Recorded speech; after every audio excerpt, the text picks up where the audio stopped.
In this episode with Martin Pytela, the metabolic typing coach, he talks about unlocking gut health in regards to needing to detox all the industrial metals from industrialization hundreds of years ago, cleaning up our diet from the way our farm practices are today, and keeping our microbiome in balance.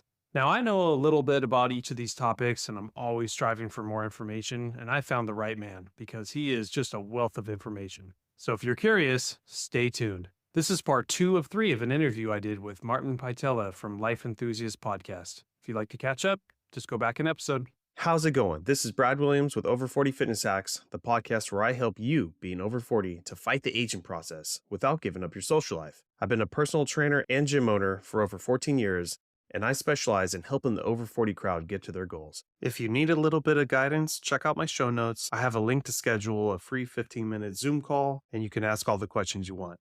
But enough of that. Let's get on with the episode. Well, Martin, our next topic, let's move on to gut health. I don't know if you've listened to a lot of my stuff, and I think 32 to now, just chock full of a lot of food allergies, not to mention environmental allergies growing up, but just all this talk about the microbiome. And I think I watched on Netflix the newest microbiome thing that they put out, and I was watching it. I knew all this stuff like 5 years ago. It's like nothing new has come out, and I feel like no one knows anything. The right amount of bacteria, like what to do. Western medicine doesn't even believe in leaky gut, yet I've acquired 7 food allergies from 32 to 43. A recent one was an egg allergy, and I'm just worried that the gut is going rampant.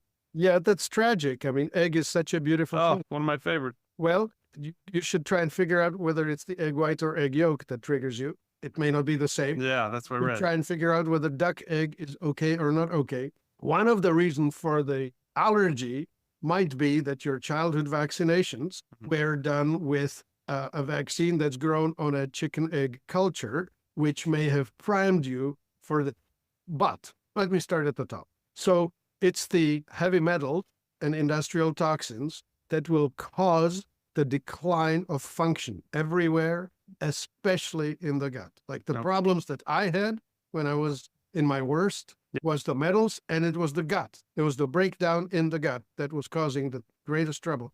And what happens is, if you could visualize something like a tennis court, grass tennis court, and if the grass is on it, you're walking on grass. But as you wear it, especially around the baseline, you're walking on dirt. But when it rains, you're in mud at the baseline, right? Elsewhere, the grass is still there. So this is called villi. They're inside your small intestine, and they are covered with a single cell protective layer. It's sort of like a saran wrap, cellophane kind of. And certain foods will puncture holes in this. And the most aggressive foods are wheat and dairy. And the wheat has been modified. Old wheat used to be something like 6% protein back when, but in the 70s, the heck out of it, made it into 12 and 13% protein wheat, which makes it more aggressive, which makes it more likely to damage you on the inside. So that's where people do better when they stop eating North American wheat. You can still eat Italian wheat because they are still growing it the old-fashioned way, 6% low grade, whatever. But people can take a trip to Italy and eat all the pasta they want. They'll be fine. They come back to America, try to eat the same thing, and they blow out. Yep. And I have reactions to both of those, wheat and dairy products. I've cut a lot of those out, yet sometimes things still happen in the gut. I mean, where's alcohol on that list? Is that higher than those or lower than those? Or well, it damages your liver, which it takes everything out. It's the cascade of things, right?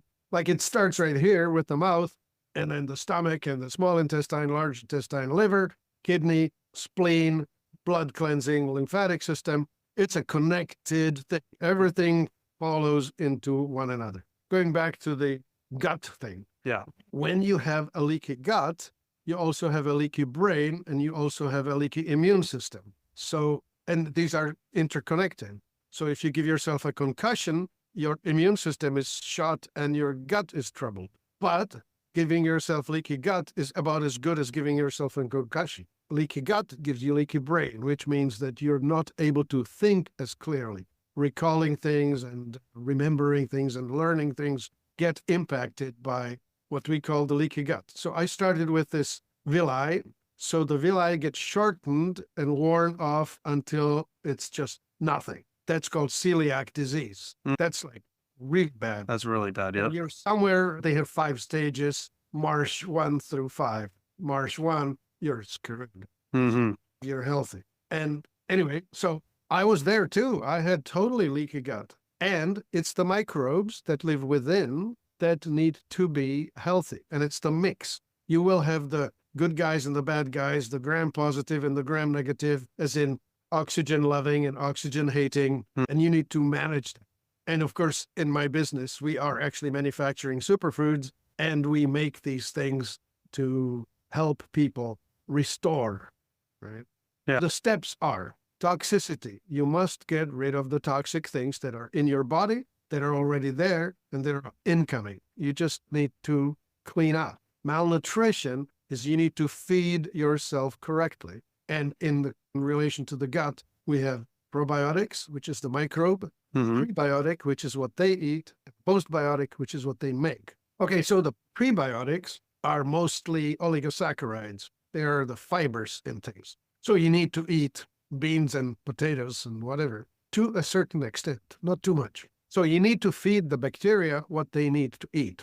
Inulin, fructooligosaccharides, fiber in general. They really need that. Without it, they'll die because you're not feeding them. And what's really interesting is this. The food I eat, they actually consume, and my body is extracting nutrients out of what they produce. So I'm actually absorbing the output of the microbes that live within me. It's quite interesting. Yeah.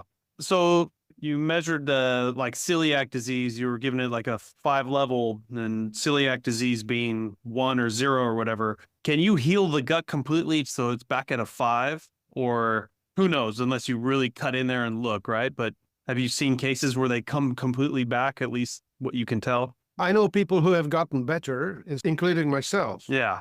So there's certainly, it's reversible to some degree. Some degree, yeah. I don't know if once it's gone, if you can get any of it back. I hope so, because we are renewable and we are repairable. So I would expect that once you change the terrain, that you'll be able to get at least some of it back. Yeah. And so mercury is what damaged your gut that caused a lot of your problems. How did you solve that problem? First, take the mercury fillings out? Well, I actually didn't get my fillings out until after I cleansed out. Oh, okay. But as long as you have these mercury amalgam fillings in your mouth, and you will see them. If you open your mouth and if you have shiny metal showing, you have them. Okay. They're less common now, but they were very common years ago. Anyway, as you chew, there are minuscule amounts coming off of the tooth. It gases off into your body. You absorb it all the time. So it's a gift that keeps on giving. The absorbers, the 2 common absorbers are either EDTA or zeolite. EDTA is usually administered intravenously. So you go for an hour and a half for an IV drip, and they will process you. You need probably 12 sessions, $200 each. So $2,500 worth of this and a whole bunch of your time, and you will get better by doing the EDTA detox. Okay. The method I used is zeolite. Zeolite, specifically clinoptilolite, is an electromineral. It's sort of looks and behaves like a sponge. There are little caves inside of these structures that attract electropositive molecules. And the heavy metals like lead, mercury, cadmium, radium, thorium, arsenic, they are electropositive. And so as this zeolite, which is finely milled into a powder, or it could be made all the way down into liquid, as you put that in the body, as it circulates, it's like a Pac-Man. Wherever it runs into the positive molecule, it'll attract it, hold it, and you pee it out. It just comes out of your body. Oh, and isn't zeolite similar to, what's that, bent clay? Well, in the way that it looks, it's very similar. Bentonite is great for food metabolic problems. Okay. Like if you're dealing with like a liver detox or gut detox or that sort of thing, bentonite is awesome, right? And fiber will help you scrub out toxic things, especially if you add carbon to it. Okay. But zeolite more for the metals. And zeolite has a high affinity to these very electropositive things. Okay. Different and not interchangeable. Yeah. So in the case in my theory for myself that maybe had a leaky gut and these were all these allergies came from, and it happened to be at the time, all the foods I was abusing, whey protein concentrate, which I thought gave me my milk allergy, beef, 6 days a week of eating beef, and maybe I had a leaky gut at some point, and that's where I got my allergen to beef. I think I just got this horrible stomach flu virus and it just tore me apart. And I was eating 4 eggs a day at the time, and now I've got this egg allergy. So that theory kind of sounds sound. In that theory, once it hits goes through the villi, it gets through the intestinal tract into your blood. What I read that your body then tags it as that allergen. If that theory sounds good to you, is there a way to ever get that back? Or once your body tags that, it is done? So the body's attacking the allergen after it has gotten through the natural barrier. Yeah. Will only happen when it is truly leaked through the barrier into the bloodstream. And then, of course, now it's the me versus not me, right? The egg is supposed to be decomposed into its individual constituent amino acids before it gets inside. Yeah.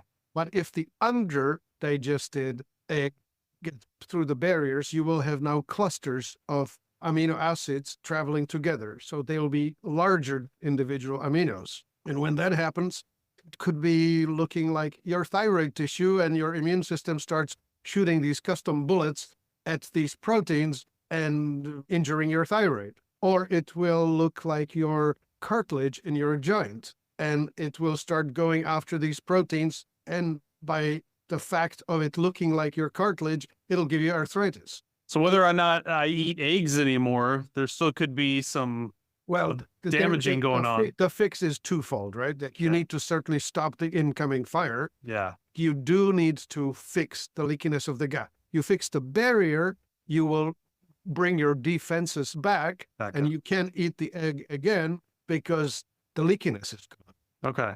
So it's the mucosal barrier repair and to fix it. And so we have stuff for it, gentle fiber. We need to detox the heavy metals. They have to come out, because they are like a forever bullet, right? If it's there, it just continues to injure. Like your body is throwing resources at it continually, trying to defeat it. But there's no genetic evolution for us to deal with heavy metals. Like the chimpanzee or whoever it is that's our close relative did not grow up in an industrial society. It evolved on a savanna. And so we don't have equipment, genetic equipment, to deal with the industrial toxins. So we need to have industrial methods to get the industrial toxins out. Otherwise, we're screwed. Yeah, that is not looking good. And I mean, we can talk about microplastics at a different time, but look at that one. I don't think we have anything that can pull that out of the body yet. So right. So anyway, as far as the leaky gut goes, we need to get the toxins out, no question. 2, we need to repair. So we need the prebiotic, postbiotic, and we have something called butyrate. You've probably heard of butyrate, right? Yeah, I don't know much about it, but I've heard that. Butyrate is a short-chain fatty acid that is needed in your body. And so the butyrate is what your bacteria is supposed to be making. And if it's not making enough of it, then stuff doesn't work right. So all people should be supplementing with the butyrate, or that just all depends on how well your body is at making it? There's a cascade. Yeah. Is your stomach right? Yeah. You produce enough acid. If you don't, you will have GERD, which is heartburn. Yeah. If you have that, it's not from too much acid, it's that you're not making enough acid. So to deal with the acid problem, there's a valve at the top of your stomach, bottom of your esophagus. The valve will close with sufficient acidity in the stomach. If the stomach is under acid, it will stay semi-open and leak. Do you have enough zinc, iodine, salt, and vitamin B1 in your inputs? When you do, then great. If you don't, then you need to supplement. Betaine 8 is the supplement of choice. Push that. Okay. When you get better, you can take less. Then you need a digestive enzyme. If you're eating cooked stuff, you need to supplement a digestive enzyme. No exception. And then if your small intestine isn't working right, then yes, you need the butyric or butyrate supplementation. And then going through, that was small intestine. In large intestine, see, like we have these acid, alkaline terrain. Your mouth is alkaline, your stomach is acid, your small intestine is alkaline, your colon is acid. So if the pH in your colon is too mild, too alkaline, you need to figure out some way to push it down. You need to restore health in your colon, otherwise trouble. Yeah. God, there's so many issues with all our bodily functions. I've come to feel, and you see it happening with all the microbiome talk, that everything is stemming from the gut, which I guess could stem from everything is coming from what you're putting in your mouth first. So that's the start of your gut. And my standard line, you cannot fix with pills what you screw up with your fork. Yeah, stop that first, then start working on all the But it's the toxic stuff. It's the industrial toxins. People don't get it. They need to make sure that their environment is clean. Stop the VOCs, volatile organic compounds. These are the smelly things. The plastics, the PUFAs or whatever, Teflon and his cousins. Or the BPA, the plastic bottles and his cousins. All of that stuff is not helping. And then all the stuff you inhale, you know, the gold and all the artificial flavors and the dryer sheets and the scents that are in the laundry, all of that stuff is loading you down with stuff that you actually have to get rid of. Yeah. And all the off-gassing from all your new products that you buy, like mattresses and couches and pillows and Yeah, the new car smell. yeah. Okay, so we have these inputs. Then we need to get rid of that. We need to clean our water. We need to not be drinking chlorinated water. We need to be eating grains that are not poisoned by glyphosate. The most common problem in our food chain right now is Roundup, glyphosate. That damn thing is water soluble and it's an antibiotic. It kills microbes. So if you are getting trace amounts of glyphosate into you, in your food, you're killing your microbiome. I hear you. And Thank you so much for listening to this episode, everyone. And I just wanted to say that if anything from this episode resonated with you and it makes you think of somebody, please share and help someone out. You know, I do a lot of variety of topics, and not everything I say works for everyone, but there is going to be that one episode that makes you think of somebody that could help. So I really appreciate it. And just off of looking back the last 3 years of all the episodes I've done, I think 3 really stand out that I think could help a lot of people. And that's episode 71 with Dr. Amy, where we go into diaphragmatic breathing and how that can really help with your pain levels, and did for me. Episode 195, I had Tim Kelly on, and we really dove deep into microminerals and how important that is and how horrible the American diet is. And the third being episode 292, a more recent one, where I talk about the 3 tips I would do to help out your lower back. And one of those is just a simple YouTube video that my chiropractor gave me that just took me to the next step of lowering my pain, giving me more range of motion. And I just want to put that out there to check those out if you're having any of these issues. And like I said, thanks for listening. If you'd like a little bit of help checking out your diet and your current routine, I'd be happy to help. I always do a free 15-minute Zoom consultation for anyone, no strings attached, just to see if I can help point you in the right direction. So if you're interested, check out the show notes. The link is at the top.